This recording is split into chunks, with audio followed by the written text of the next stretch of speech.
معین الملت والدین عطائے رسول ہند الولی غریب نواز حضرت خواجہ معین الدین چشتی رحمۃ اللہ تعالیٰ علیہ۔ خواجہ صاحب رحمۃ اللہ علیہ نے بڑی بھرپور زندگی گزاری۔ آپ کی کچھ تعلیمات عرض کرنا چاہ رہا ہوں۔ خواجہ صاحب رحمۃ اللہ علیہ نے بڑے سخت ریاضتیں کی، مجاہدے کیے، دن بھر تبلیغ دین کا فریضہ سر انجام دیتے۔ خواجہ صاحب رحمۃ اللہ تعالیٰ علیہ کے خلفاء فرماتے ہیں کہ خواجہ صاحب روزانہ اتنا لنگر پکواتے تھے، اتنا وسیع لنگر ہوتا تھا کہ جتنے مرضی لوگ شام تک آتے تھے لیکن وہ ختم نہیں ہوا کرتا تھا۔ لیکن اپنا حال یہ تھا کہ رات کی پکی ہوئی ایک روٹی لیتے تھے، اس کو پانی میں بھگو لیتے تھے، کچھ گھنٹے جب وہ بھگوئی رہتی تھی نرم ہو جاتی تھی، پھر اس کو تناول فرمایا کرتے تھے۔ اور فرماتے ہیں کہ جو کام کرتے ہم نے خواجہ صاحب کو سب سے کم دیکھا ہے وہ ہے کھانا کھاتے اور سوتے۔ یہ دو کام کرتے ہم نے انہیں بڑا کم دیکھا، اور زیادہ تر ان کا وقت عبادت میں، ریاضت میں، تلاوت میں گزرا کرتا تھا۔ 50 سال کا عرصہ انہوں نے اس طرح گزارا ہے کہ عشاء کے بعد تھوڑی دیر کے لیے، چند گھنٹوں کے لیے گھر تشریف لے جاتے تھے، پھر واپس لوٹتے تھے اور فجر تک مسجد میں عبادت کیا کرتے تھے۔ کئی دفعہ حضرت خواجہ اجمیر علیہ رحمہ پر وہ وقت بھی گزرا ہے کہ ایک دن میں 2 قرآن پاک ختم فرمایا کرتے تھے۔ ایک دن میں 2 قرآن پاک، ایک قرآن پاک صبح میں ختم ہوا، ایک قرآن پاک رات میں ختم کر دیا۔ خواجہ صاحب علیہ رحمہ اس درد کے ساتھ تلاوت فرماتے تھے کہ لوگ کہتے ہیں کہ وہ تو بیدار رہتے ہی تھے، تلاوت سننے والے بھی آنکھیں کھول لیا کرتے تھے۔ خواجہ صاحب رحمۃ اللہ تعالیٰ لیکن نوافل کی کثرت کا کوئی اندازہ ہی نہ تھا۔ خواجہ صاحب کی ریاضتیں، مجاہدے، عبادتیں، یہ ساری چیزیں اپنی جگہ مسلمہ تھیں۔ اس کے ساتھ ساتھ جب وہ اپنے خلفاء کی، اپنے مریدوں کی تربیت کرتے تھے تو رنگ نرالا ہوتا تھا۔ خواجہ قطب الدین بختیار کاکی رحمۃ اللہ علیہ فرماتے ہیں جب میرے شیخ، میرے مرشد، میرے ملجا، میرے آقا حضرت غریب نواز رحمۃ اللہ تعالیٰ علیہ مجھے دلی بھیجنے لگے تو میں نے عرض کی کہ حضور کچھ نصیحتیں فرما دیں۔ تو کہتے خواجہ صاحب نے مجھے 4 نصیحتیں فرمائی، 4 باتوں کا درس ارشاد فرمایا۔ سب سے پہلے خواجہ صاحب نے فرمایا یاد رکھنا درویشی اس طرح کرنا کہ بادشاہی معلوم ہو، فقر اس طرح کا ہو کہ تم بادشاہ معلوم ہو۔ اور دوسرا خواجہ صاحب رحمۃ اللہ تعالیٰ علیہ فرمانے لگے جب کوئی تیرے پاس آئے نا تو وہ خالی نہیں جانا چاہیے، بھوک لگی ہو تو اسے روٹی ملنی چاہیے، کپڑے کی ضرورت ہو تو اسے خیرات ملنی چاہیے، علم کا بھوکا ہو تو تیرے پاس قرآن و سنت کے دلائل کے انبار ہوں، اور اگر وہ درد لے کے آئے نا تو تیرے بھی آنسو ہونے چاہیے اور سامنے والے کو وہ آنسو ہی نصیب ہونے چاہیے۔ ہر ایک کو ہر شے دے کے بھیجنا، کوئی کمزوری نہ رہ جائے۔ اور تیسرے نمبر پہ فرمایا خوشی میں تو ساری دنیا ہی ہنستی ہے، جب خوشخبری آتی ہے تو سب ہی ہنستے ہیں، پر قطب الدین میرے ساتھ وعدہ کر سب سے زیادہ تیرے چہرے پر اس وقت مسرت ہونی چاہیے جب رب تجھے آزمائش میں ڈالے، سب سے زیادہ تیرے چہرے پر اس وقت مسکراہٹ ہونی چاہیے جب اللہ کریم تجھے کوئی آزمائش دے۔ یاد رکھنا دکھوں میں ہنستے رہنا، اس کی طرف سے آنے والی آزمائشوں کو اس کا تحفہ سمجھنا۔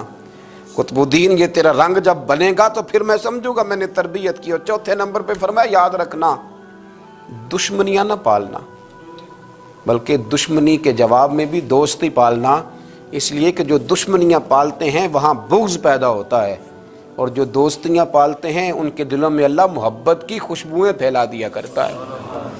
یہ انداز تربیت حضرت خواجہ اجمیر علیہ رحمہ کا، یہ انداز، اور فرماتے ہیں ہر آنے والے کے ساتھ ان کا انوکھا رویہ۔ خواجہ حمید الدین ناگوری رحمۃ اللہ علیہ فرماتے ہیں کہ میرا یہ حال تھا کہ میں بڑا خوبصورت تھا خواجہ صاحب کے پاس آنے سے پہلے، بہت سارے لوگ مجھ سے محبت کرتے تھے، تو جب میرے اندر کچھ تھوڑے سی حسن تھا، کچھ خوبصورتی تھی تو میں اس سے آگاہ بھی تھا، میں سمجھتا تھا۔ کہتے ہیں جب حضرت خواجہ کی خدمت میں آیا میں نے کہا حضور مرید کر لیں، تو کہتے ہیں کیا انداز تربیت تھا۔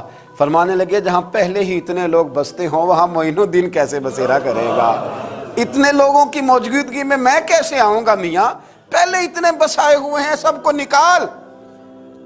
تو حضرت خواجہ اجمیر علیہ رحمہ نے جب یہ کہا تو خواجہ حمید الدین ناگوری رحمۃ اللہ علیہ اٹھ کے قدموں میں بیٹھ گئے، کہنے لگے حضور سارا زمانہ میرے پیچھے بھاگتا ہے، پر اس طرف بھی تو غور فرمائے نا، میں اگر بھاگا ہوں تو معین الدین اجمیری کے پیچھے بھاگا ہوں، حضور مہربانی فرمائیں۔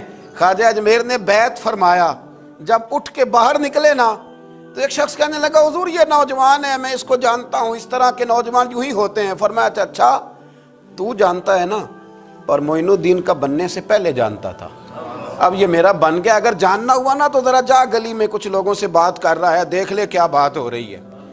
خواجہ حمید الدین باہر نکلے تو پرانے یار ملنے آ گئے، انہوں نے کہا چلو، آپ فرمانے لگے میاں اب نہیں جانا، اب دو گلیاں یاد کرنی ہیں، ایک جو شیخ کے گھر جاتی ہے اور دوسری جو واپس آتی ہے، اب دوبارہ بھائی کہیں بھی نہیں جانا۔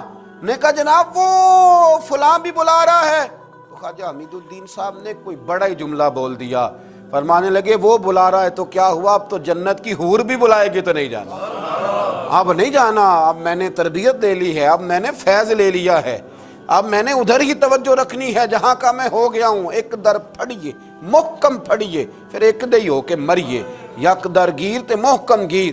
یہ جگہ جگہ جانے کا کیا مطلب؟ یہ تربیت ہے، یہ انداز ہے، یہ معیار اور یہ سٹیٹس خواجہ صاحب نے اپنے مریدوں کو سکھایا۔ اتنی عبادت ہے، اتنی ریاضت ہے، اتنی تربیت ہے، پھر بھی رو پڑے ہیں، پھر بھی بڑھاپا آیا ہے تو تڑپ اٹھے، پھر بھی چند خلفاء کو قریب بلایا ہے۔ تو حضرت معین الدین کہنے لگے میرے لیے دعا کرو۔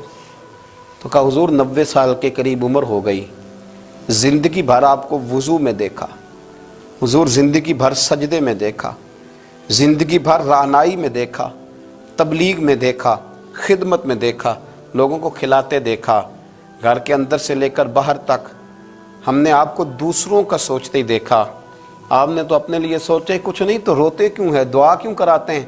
فرمانے لگے یار زندگی پوری عمل کیے ہیں، لیکن میرے لیے دعا کرنا، کہیں ایسا نہ ہو کہ اعمال کی گٹھڑی لے کر جب رب کی بارگاہ میں جاؤں تو مالک کہے کہ عمل تو بڑے ہیں پر میرے لائق کوئی بھی نہیں، بڑے عمل ہیں پر میرے لائق کوئی ہے تو بتا۔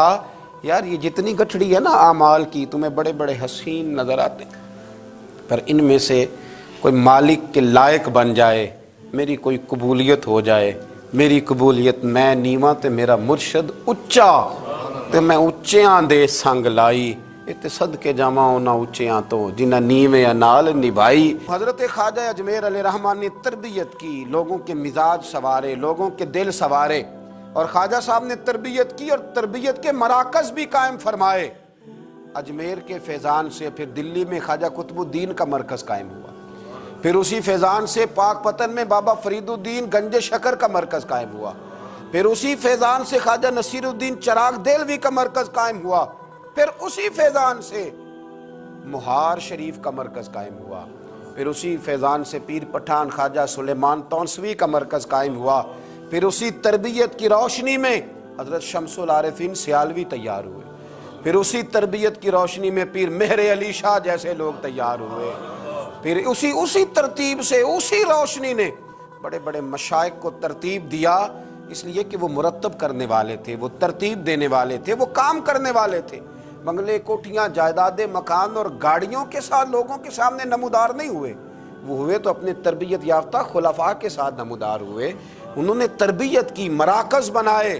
دعا کریں اللہ تعالی ہمیں تعلیمات پر عمل کی توفیق عطا فرمائے، نقش قدم چلنے کی توفیق عطا فرمائے۔ آخر دعوانا